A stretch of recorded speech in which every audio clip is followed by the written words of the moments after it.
We are live from Sales HQ. This is our very first live podcast. It's our very first podcast in front of a live studio audience. We're kind of like an old sitcom where you used to do it in front of an audience. So we're really excited about launching this. It's another added value piece of content for our members and folks out there in the internet. So this wouldn't have even happened without a bunch of sponsors. But before we go there, many of you don't even know what Sales HQ. So let me give you a little heads up what Sales HQ is. We launched about a month and a half ago, and Sales HQ is a co-selling community for high-performing sellers and sales teams. Today, we have one location in the Raleigh-Durham area, but we plan on expanding. In addition to being a community, we offer flex desks, offices, and conference rooms for collaboration and learning. Our members come from different companies, and what they love about this environment and about this community is the ability to sit next to somebody that does something different, works for some other company, but they still learn and share. So it's a very collaborative environment with high energy that remote sellers enjoy these days. So for more information about Sales HQ, go to saleshq.co. Back to our sponsors. This wouldn't even been possible without a couple of sponsors. The first is Earfluence. I don't know about you guys, but I've never launched a podcast like this before. And picking equipment to get started and platforms to use is daunting. So they really helped guide me and advise me on what I needed to buy, what platforms I should use, and to get to this point. So thank you very much, Earfluence. We're going to have a ticker to get more information about them. But if you're looking to launch podcasts, I would recommend you get an advisor, and they're an absolute great one. Second is RevGen. They're more of a partner. We're going into this together. Their audience is very similar to our audience, where it's high-performing sellers and sales management. They are a B2B sales agency for outbound. And on today's program and other programs, they're offering a special discount for their new online sales training course.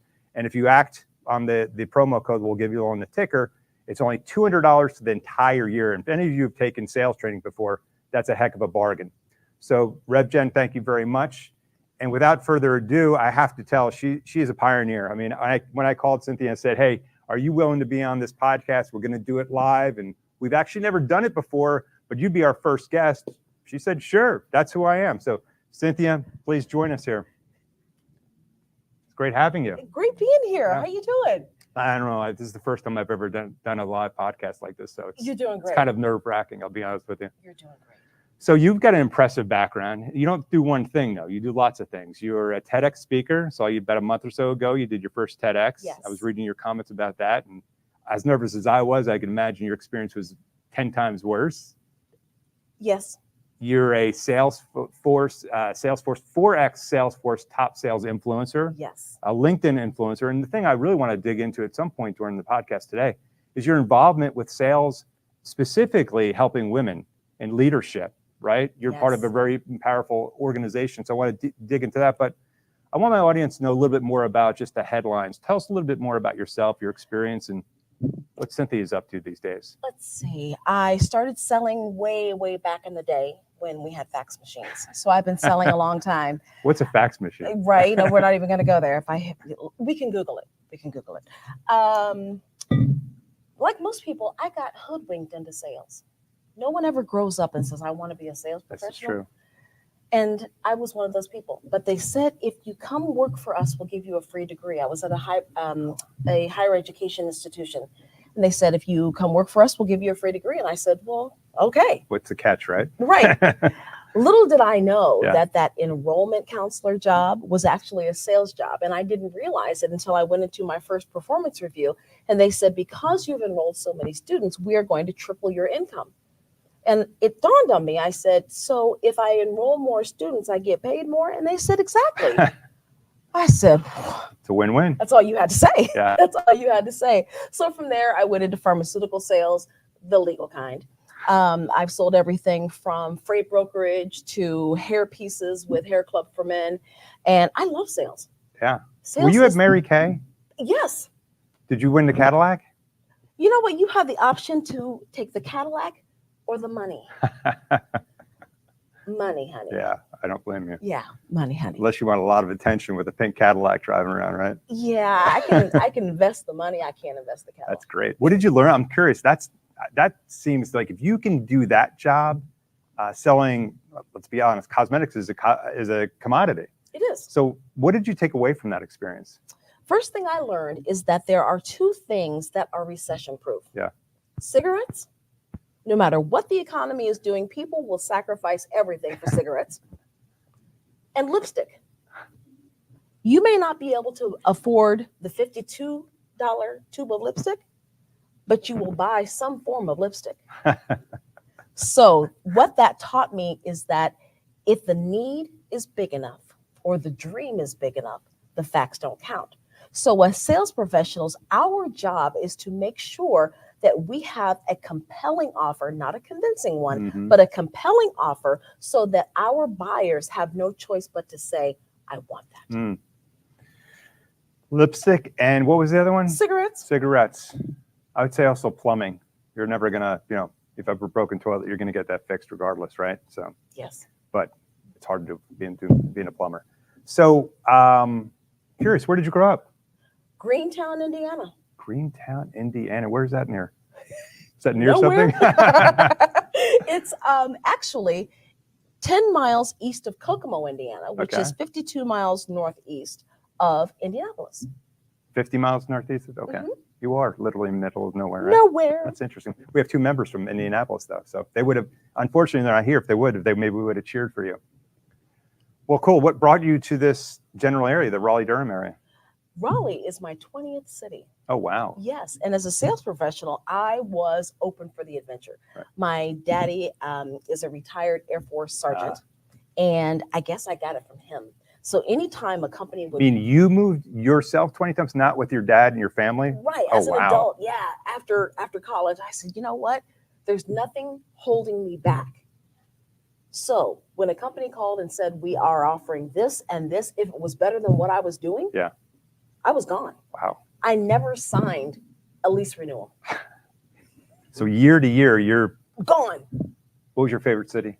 Besides, of course, Raleigh-Durham area. Raleigh, I've been here 3 years. Okay. So Raleigh is tops. Portland, Oregon. Oh, yeah? Yeah. What'd you like about Portland?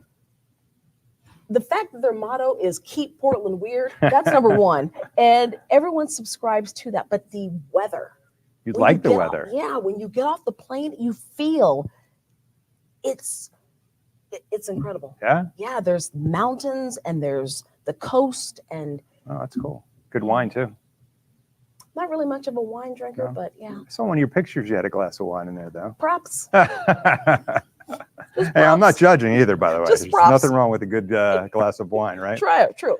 So I want to get into the topic we were talking about, which is what makes salespeople successful. And part of that is influence, right?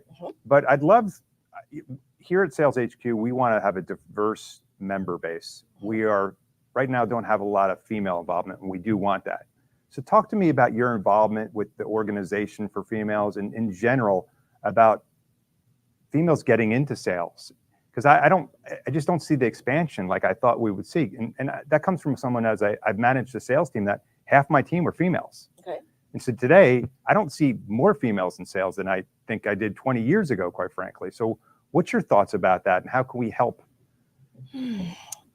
That's a loaded question. Uh-oh. And one we've been trying to solve for decades. And if you look at the data, because the data never lie, we've only increased the number of women in sales 3% since 1978. So I'm not wrong. No, not at all. I believe that to effectively move the needle and increase the number of women in sales, we've got to start in the teen area before they get to college. There are a number of schools that have sales programs and degrees for collegiate students. Yeah. That's great. But by the time you get to college, you have an idea of what you want to do. So just to say to someone, hey, I see you're in business administration, you want to go into sales? Yeah. That's not really that effective. But what if we started a program like the Girls Who Code, and we get a junior achievement-like program showing girls, hey, remember those fundraisers and the Girl Scout cookies that you used to sell? You've been selling successfully already. You had goals when you were knee-high to a grasshopper and you crushed them. You are a natural salesperson. So let's continue that. Let's show them how easy it is with their innate abilities, and let's continue that trajectory. So what are some organizations that women can join right now to be part of it? I think you're part of something that's called Women Wednesday. Is that right? Leslie Greenwood runs Wednesday Women. Wednesday Women. I'm the founder of the National Association of Women Sales Professionals. That's two great ones. Yep. There's also Women in Sales. So there are a myriad of groups out there.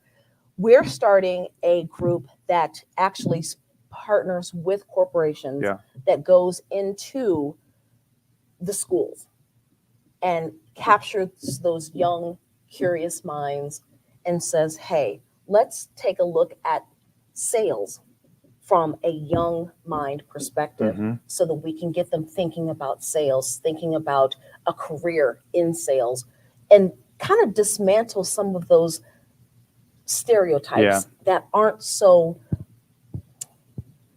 favorable. I also think, I would imagine, like from some females, it might be intimidating. They think that it's all male. Because I'll be honest with you, I get people on LinkedIn reach out to me about Sales HQ, and they'll say, what's the ratio of females to males? And I'm honest with them, right? But I don't want it to be that ratio. But I think if I'm honest with them, they're also intimidated. And they go, I'm going to walk into a den of males and it's going to be blah, blah, blah, blah, blah, and chatter. So I'm concerned that some of that reason is just pure intimidation of like, oh, it's all a bunch of male. It's like locker room talk and stuff like that. And I don't think it's that way here. It's very professional, member based, and I think it's a very good conversation here. But is that also part of the challenge? Intimidation potentially? Maybe not intimidation. It's more of we want as humans to feel a sense of belonging. We want to go and be around people who get us, who feel us. We want to be around people who look like us, who understand our trials and tribulations. So to think about an environment where they are a minority, it doesn't give you the warm fuzzies. Yeah. I grew up in Greentown. Yes. Everybody knows Greentown, Indiana now. Right. You put it on the map. We have one stoplight. Do you have a name? Is your name on a sign somewhere when you're entering? No. Not yet. No. I've never been back since I left. Greentown is a sundown town. Yeah. And a sundown town is one where back in the day, they have signs that say no blacks out past sundown. Is that right? Yes. Oh, wow. So I grew up being the only black family in a sundown town. Oh, wow. So I know what it's like firsthand to be in places where no one looks like you and to not feel a sense of belonging. Yeah. So when I talk to companies about creating an environment where women thrive, it starts with that culture of belonging to make sure that people feel, regardless of race, class, color, creed, sexual orientation, how do you make someone feel, like Mary Kay says, that they're wearing a sign that says, make me feel important. Yeah. You've got to bend over backwards to make people feel like I want you here, right? And if that's whatever it takes. Yeah. I was talking with Doug Robinson of Workday, and I said, your employees talk about how great the culture is here. The women rave about Workday. And I said, what's the secret? He said, whatever our women say that they need, we respond with, of course. He said, our women said that they needed lactation rooms, and our response was, of course. And I think that that's so cool. Yeah, especially from a company that size. Exactly. Usually they don't move that fast, and it's hard to get to yes or anything. So exactly. That shows they're committed to it. That's awesome. Well, great. So I think you gave us some good ideas for a couple of different organizations. I'm going to go to my notes because there was a topic we wanted to get to, and I always want to highlight stuff that our speakers want to talk about. So when I reached out to you, one of the top things you wanted to talk about was influencing and decision makers. Getting our jobs as salespeople are getting people to say yes. So influence is a big part of it. I used to call it as like there's 3 steps in sales, right? There's qualifying, convincing, and closing. So convincing and influencing, same thing, right? So talk to us about your philosophy around this and what salespeople need to do to become better at influencing people. So I'm going to tell you a story. Uh-oh. I have this cousin, Tracy, and Tracy is from Oakland, California. She takes no guff from anyone. She a Barnes also? She is. She is. She's from my daddy's side of the family. She's tough as nails. And one day I went to her and I was working and she said, why are you on the phone all the time? And I said, because I'm trying to, and I explained the sales process. Yeah. And she said, whoa. She said, you mean to tell me you're calling people asking them to buy from you? And I said, yeah, that's what sales is. And she said, you forgot who you are. And I said, no. She said, you're a Barnes girl. She said, in this family, we don't chase anything. We don't even chase our whiskey. Why are you chasing people to do business with you? And I said, because that's how it's done. She said, really? And it got me thinking about the whole attack, not attract. Mm-hmm. And I thought, how is it that I can reframe this whole strategy? Mm-hmm. So I started thinking about how is it that I can position myself as a sales professional to provide something so valuable that I attract my target market to me. So a friend of mine, Lou, out of Portland, Mm-hmm. he told me a story about how when you go on safari, you spend the whole day searching for animals. You break up into quadrants. You've got the northeast quadrant, northwest, southeast, southwest quadrant, and you've got your tour guides with all of the people in the jeeps. Mm-hmm. And about 7 o'clock in the morning when the sun is rising, you've got the person over in the northeast quadrant get on the walkie-talkies to the other quadrants and saying, hey, we've got a herd of zebra over here. Come on over. So everybody hightails it over there. And by the time they get there, zebra are gone. You go back to your respective quadrant. A couple hours later, someone from the southwest quadrant says, we got a herd of antelope. You hightail. I mean, this happens all day long. It's exhausting. People pay thousands of dollars. Disappointing too, right? Yeah. That night, you go and you have your dinner. They have the electric fence all around you. Sun is starting to set. You've got linen tablecloths and they're bringing out dinner. You lean over and you see movement. And you tap your tour guide and you say, well, what is that? And he says, oh, that's a herd of zebra. And you say, wait a minute, the zebra we were chasing earlier? He says, yeah. You said, what are they doing? He said, oh, over across the hill is water. And you say, well, why are they there? It's the only watering hole for miles. So you're eating your salad, and then the group of antelope that you were chasing earlier, they're over there. It dawns on you, you spent the entire day chasing these animals, and they're right there. So all you could have done, stay put, read your magazine, and then go to dinner. The moral of the story is, be the water. Be something so valuable that your buyers have to come to you to get it. That story and that attract, not attack philosophy taught me about being influential and the importance of influencing my decision makers. I don't chase. I create valuable content and they come to me. I also think we use the analogy of water still, right? Be still, right? Yes. If you're rough and chasing, like you're going to miss. Yes. Because you're going to take your eye off the prize and you're distracted. And so it's an interesting way to think of it. And I think about now it relates to LinkedIn and how people have risen to the top and become very influential on LinkedIn, making brands for themselves and making money just by being on LinkedIn and posting. Like we haven't seen this before. Right. And it's a great thing to see people that have extremely knowledgeable information on specific topics and sharing, like to your point, right? They're not asking for anything. They're putting it out there. People appreciate it. And for that, they follow you. They like you. They maybe work with you, right? So, interesting. Yes. So when you do your seminars, when you talk to sellers, what are the things you help them with to attract an audience? Like what are some of the things that people out there watching and listening, what can they do to be better influencers and stop, chasing? You've got to know your ideal client with granularity and specificity. You've got to know their demographics. Who are they? And you have to know their psychographics. What makes them buy? What makes them think? What are their goals, their values, their fears? What are their possible objections to the sale? You've got to be able to, if I call you at 3 o'clock in the morning and say, describe your ideal client, you've got to be able to tell me without a beat, boom, boom, boom, boom, boom. Inside, outside, upside down. That way, you can then create content that gets them to stop the scroll. If you cannot do that, then you're just like everybody else. Yeah.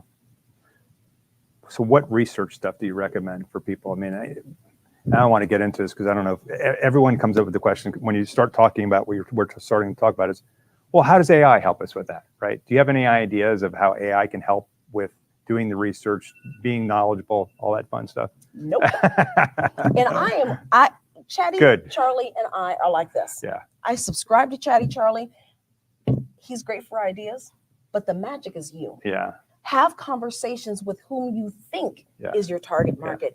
Ask them questions about what hurts. Yeah. Ask them questions. And I would recommend 200 people. Yeah. Reach out and say, hey, I'm conducting some research of people in your area. I'm not selling anything, but I want to know what it is that bothers you in your market. And you will find out things you never even thought about. Yeah. Then you can then take those conversations and craft verbiage that they've used. Yeah. You craft lead magnets, Yeah. you craft content. Yeah. That's the best way to do it. No, that's great advice. And I don't think that's just for salespeople. I think that's anybody, right? Especially people starting a business or a consulting firm or a brand, right? To your point, go after your ICP, ask them, because we think we know what people want, but you don't know. For example, before I launched Sales HQ, I thought it was a good idea, but I don't know. I'm one person. So I started doing surveying to certain people. I said, hey, what do you think about this concept? And if you were going to be in this place, what are the top features you would want to see in this? And what was interesting, Cynthia, after about number 100, I stopped doing it because it came back the same way every single time. Number one was community, something you can't get from working remote. Right. You know what number two was? Coffee. Close. Free parking. Yes. Free parking. Yes. Something you can't get from a downtown Raleigh or Durham or any city center. So I'm like, okay, well, they don't want to be downtown. They want community. But they want to circle around and find parking or pay for parking. They want to zip in, potentially zip out, right? So that really narrowed it down for me to have to do that. But like, imagine if I didn't do that research and I picked, wouldn't have been bad choice, downtown Raleigh or Durham, but they're like, love your place, but I don't want to deal with the parking. So if you're going to provide me free parking, cool. But if not, I'm going to be on my way. So I think doing the research, and you're also saying basically for anyone who's selling a current product, are you also saying advice could be instead of just coming at them trying to sell something, say, hey, I'm new at this company. I'm trying to sell this solution we think is a great solution. I'm just trying to get your feedback on it, what your problems, your pain points are. Because I don't know whether or not this is the right solution to sell. Right. So if you're interviewing. Yeah. You're always looking for someone to tell you your baby's ugly. Yeah. Well, that's the thing. I find it interesting with salespeople when you're interviewing for jobs. It's easy for me. I'll fall in love with something very quickly. Oh, yeah. Right? Like, oh my God, that company's great. And the CEO, that founder is incredible. He's so enthusiastic. And then like all of a sudden you're hooked. And then you get there and because you didn't talk to their customers or prospects, you just bought into a couple of conversations with people that, of course, enthusiastic, but you didn't do your research. You didn't talk to their audience. And because look, no situation's perfect, but if you did that, you would at least known going in, right? Exactly. We want raving fans. Yeah. We don't want to have to convince anyone to buy our product or service because a man convinced against his will is of the same opinion still. I want you to want what I have. Yeah. All I have to do is educate you and you should want it. I shouldn't have to convince you that you should have it. Right. I'm not chasing. Yeah, and I think that's the challenge right now that's going on in SaaS, specifically SaaS software sales, is that there's so many different solutions that do something similar, that the challenge is getting through the noise and everything sounds the same and we're all chasing the same targets, especially, when it comes to just prospecting. That's been the biggest challenge with folks because, again, chasing. It's been hard to get them to come to us, right? So, for your business, what practices do you use? Obviously, you're your own brand. You're hustling every day. You're an entrepreneur. What are the things that you use to influence? I obviously see you on LinkedIn. What are some other things, though? LinkedIn is my jam. Yeah. Yep. LinkedIn is What's my jam. working for you specifically? Is there like a format you follow or specific types of cadence that you follow? I do. Are you allowed to give away this stuff? Is this too secret? No, it's not a secret because I charge people for this, but I'm gonna tell you. Okay.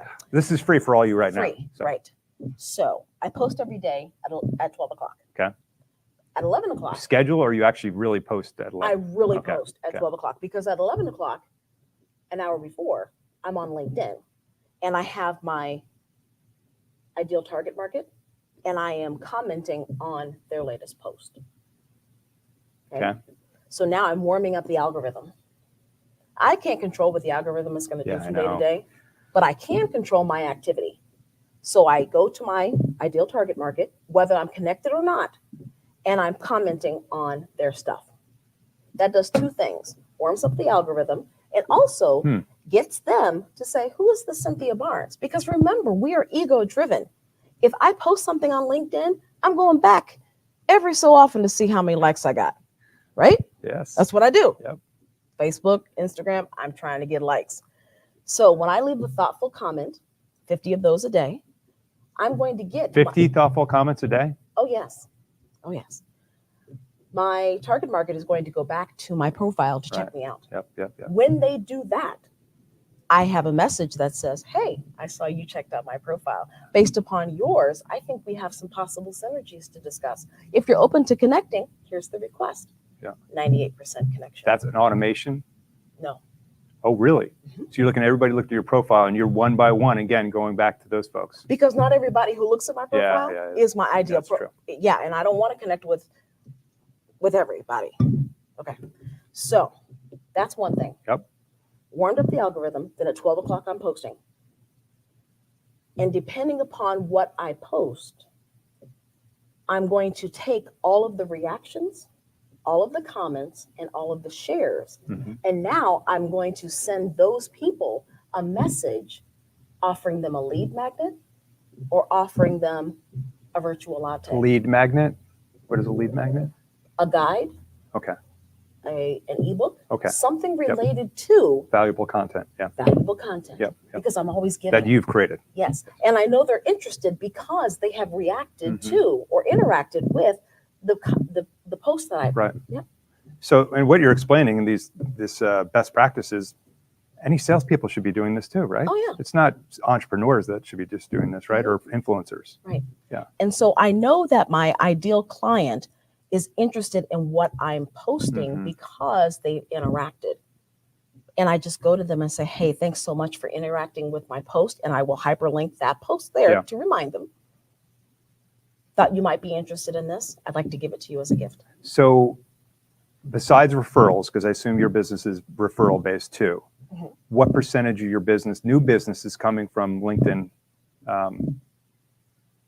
I would say referrals are about 50% and LinkedIn is 50%. And probably 50% of, probably 100% of those original ones, you had to start somewhere. You didn't have referrals, came from LinkedIn, right? Yeah, because we didn't have an So you built from LinkedIn, budget. then you got referrals, and the referrals are referring you because they like working with you.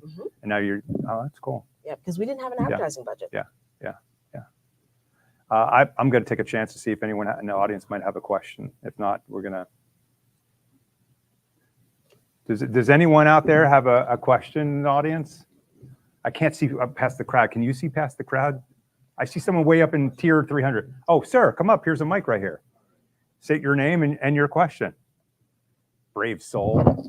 My name's Connor Hoyt, and my question is, what's probably the biggest challenge that you've seen over the past few years in sales organizations, and just the growth where it seems like the market is really correcting the way that teams and companies move? Noise. Seems like everybody's got the latest and greatest thing to help sellers sell better, sell faster, all that good stuff. And I think it's BS. I think if we go back to basics, you can use technology for efficiency and effectiveness, but please do not let it attempt to replace you. You are the magic. You are irreplaceable.